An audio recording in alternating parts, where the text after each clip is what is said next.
कई भक्त ये कहते हैं, मन में दोष आ जाता है, विचारहीनता बढ़ जाती है, कहते परमात्मा ने भाइयों ये वर नहीं देना चाहिए था कि 3 युगों में जीव थोड़े ले जा, इन्हें तो जब वापस ले जाना चाहिए था। अरे भले आदमी वापस कैसे ले जा, पहले तुम थे ना वहाँ पर, वही ना गड्ढे थे हमें, वहाँ नहीं टके, ये हमारी देही टूट ली खूब, कलयुग में पता लग जाएगा हमने अपनी औकात का। इसलिए ये सेलेक्ट किया था दाता ने। अब कारण क्या है, जो दास ने आज ये प्रसंग शुरू किया था उसके ऊपर फिर आते हैं। परमात्मा ने कहा था कि चौथे युग में जब इसने ये कहा कि तुम्हारा कोई नहीं मानेगा, अपने काल के दूत भेज दूंगा और तेरा जो कोई हंस आवेगा बाद में या तुम आओगे तो कोई नहीं सुनेगा, वो भौंकता रहेगा और उसका पत्थर मारेंगे, पिटाई करेंगे उसकी, कोई नहीं सुनेगा। तब धर्मदास चिंतित हो गया इस बात से कि हे प्रभु वो तो अब इसने कर ही रखा है, अब मैं आपका बच्चा था और मैं आपका विरोधी, कितना विरोध मुझ दुष्ट ने किया मालिक, और सभी ऐसा ही करेंगे आपके साथ। हम सबको ऐसी बुद्धि भ्रष्ट कर रखी है इसने।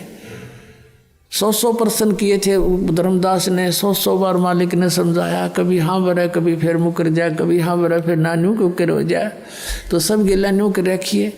तो उसके आंखों में आंसू आ गए, परमात्मा आप कैसे समझाओगे हमें, मेरे जैसे दुष्ट हो गए सारे, सभी यही व्यवहार करेंगे आपके साथ जैसा मैं कर रहा हूँ। हे भगवान आप कैसे करोगे। धर्मदास जी को मालिक ने सारी बता दी थी, पर ये मेरा दाव पेच अभी सार्वजनिक ना करना, मैं तुझे बता देता हूँ मैं क्या करूँगा। कलयुग की पिछली पीढ़ी में 12वां पंथ ये काल के जो कबीर पंथ में होंगे ना, गरीबदास का होगा। और तब तक मैं जो अब ये वाणी लिखवा रहा हूँ ज्ञान, इसमें भी ये अपनी सोच अनुसार परिवर्तन करेंगे, कुछ इसका प्रारूप बिगाड़ेंगे। काल बिगड़वा होगा क्योंकि इसने सूक्ष्म वेद का नाश कर दिया था। और फिर गरीबदास नाम से 12वां पंथा होगा ये मेरे नाम से, उसमें मेरी महिमा की वाणी को मैं यथार्थ रूप में प्रकट करवाऊंगा। और वो वाणी इतनी प्रसिद्ध नहीं होएगी, लोग उसको छेड़छाड़ नहीं करेंगे। और गरीबदास ने आदेश दे दिया था उस लिखने वाले को कि जो मैं बोलूँ उतना ही लिखेगा, और इसमें कोई छेड़छाड़ करेगा उसकी दुर्गति हो जाएगी। तो गरीबदास पंथ में ये धारणा गजब की बना रखी थी, समझ माई मारे क्यों कर रखा था यूँ काम। सबकी ये धारणा थी कि मालिक की वाणी में जैसा भी बोल रखा है ऐसा ही लिखना, देश में एक भी अक्षर में फेरबदल कर दी तो उसकी कईयों के साथ ऐसी घटना घट गई थी, वो छेड़ा नहीं करते। इसमें परमात्मा ने गाली तक दे रखी है इन नकली पंथों को और इस काल को, जो मैं बोल नहीं सकता। और वो भी लिखनी पड़ी ने, उसमें फेरबदल नहीं कर सके क्योंकि वीरान माटी हो जाती, इनकी भगवान का आदेश था। तो इस कारण से गरीबदास की वाणी को किसी ने छेड़ा नहीं है। एज इट इज मात्रा है, वह मात्रा नहीं लिखी, उन्होंने परिवर्तन नहीं किया। और ये कारण ये था कि कहीं इसमें भी गड़बड़ कर दे, नालायक आके न कहेगा बेराज से नहीं। तो कहा कि 12वें पंथ में प्रगट हो वाणी, और ये 12 पंथ जो हैं शब्द हमारे का निर्णय ठानी, ये अस्थिर घर का मरम नहीं पावे, और ये 12 पंथ हम ही को ध्यावें। 12वें पंथ में हम आओगे चल के।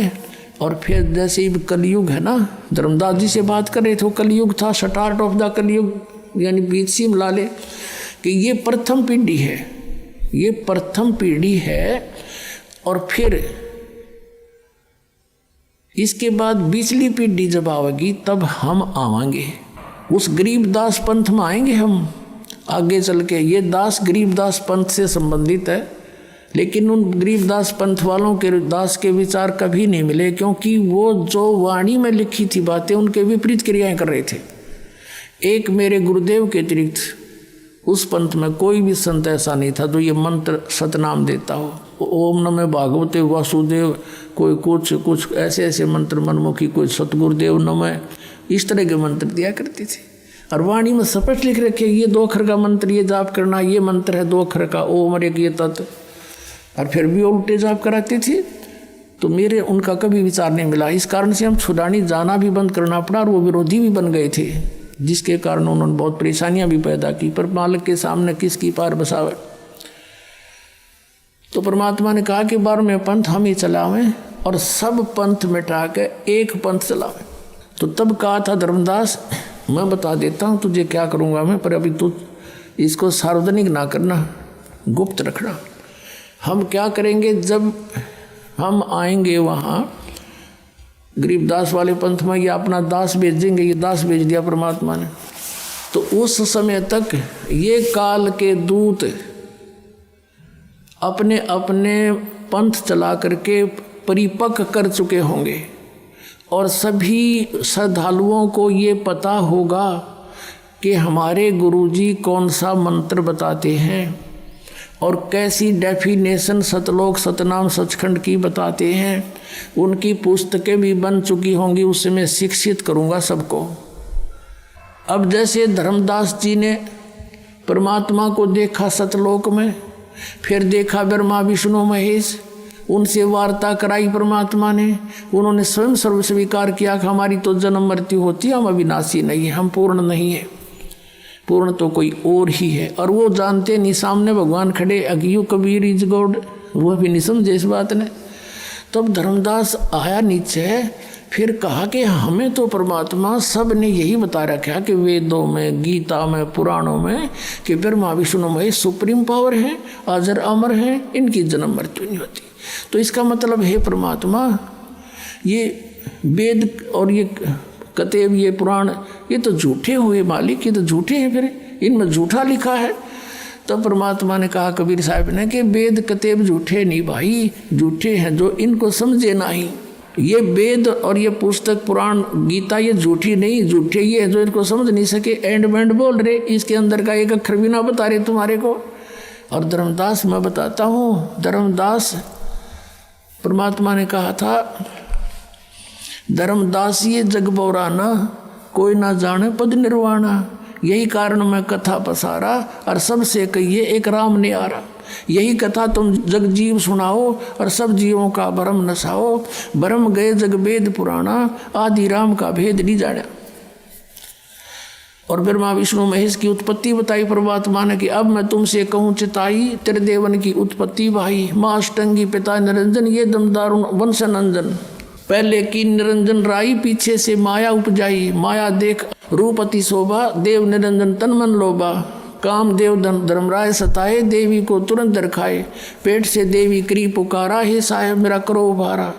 फिर टेर सुनी तब ता हम आए, अष्टंगी का बस छुड़वाए।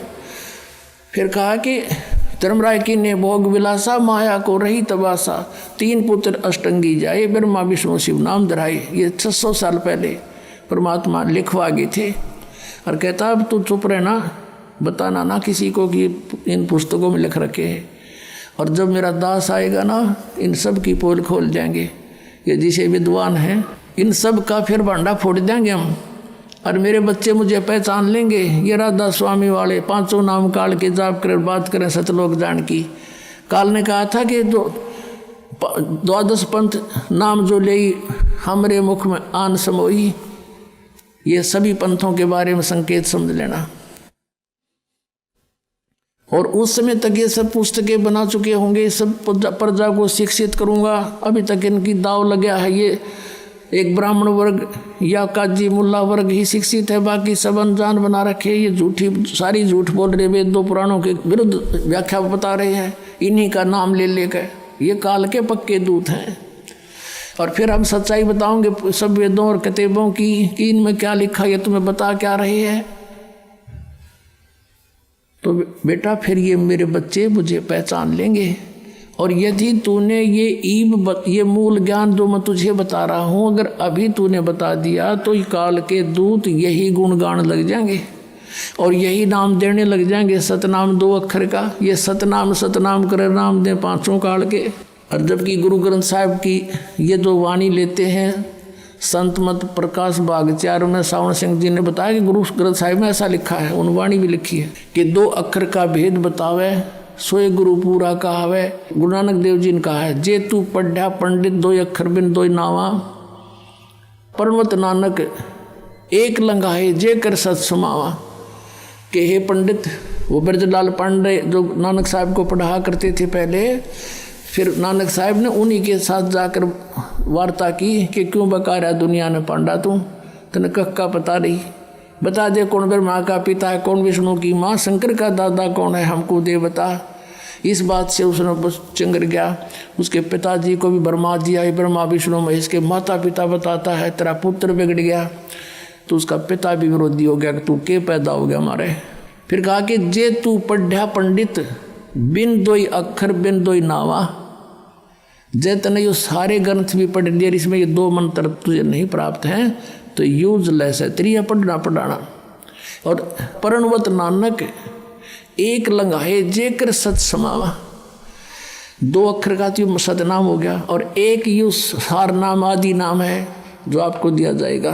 परणवत का अर्थ है जो मर्यादा में रहेगा उसको, और सच्चे दलते इसको ग्रहण करेगा तो यू लंघाएगा यानी पार करेगा, यू मंत्र सतलोक भेजेगा। और ये 2 अक्षर का सतनाम है, ये आपका यहाँ तक उलझेड़ा सुलझावेगा। जैसे गीता जी अध्याय नंबर 18 के श्लोक नंबर 66 में गीता ज्ञानदाता कहता है कि सर्वधर्मान परित्यज माम एकम शरणम व्रज। जैसे 18वें अध्याय के 62वें श्लोक में भी इसने यही कहा है कि अर्जुन तू सर्वभाव से उस परमेश्वर की शरण में जा, उसकी कृपा से तू परम शांति को और सनातन परम धाम को प्राप्त होगा। अब फिर इसी को रिपीट किया है कि यदि तूने उस परमेश्वर की शरण में जाना है, जहाँ जाने के बाद तू सदा सुखी हो जाएगा और मेरी भक्ति करेगा, तो यहाँ जने युद्ध भी करना पड़ेगा 8वें अध्याय के 5 और 7 श्लोक में, और शांति नहीं हो सकती यहाँ पर। हाँ, मुझे प्राप्त अवश्य हो जाएगा, क्योंकि काल का भगत काल को प्राप्त, काल के लोक में रहना उसने। तो 18वें अध्याय के 66वें श्लोक में कहा सर्वधर्मान परित्यज माम एकम शरणम व्रज, मेरे सतर की सब पूजाएं मुझे छोड़ दे। इसके सतर की कौन सी पूजाएं हैं? जैसे 500 यज्ञ, यहाँ आपसे 500 यज्ञ करवाई जाती है। और ये ओम नाम का मंत्र जो सतनाम के अंदर 2 अक्षर के मंत्र में, ये सतनाम में एक ओम मंत्र भी है। अपने आत्माओं, ये मंत्र आपको प्रथम मंत्रों में भी दे रखा है, तो यहाँ कई भक्त भ्रमित हो जाते हैं।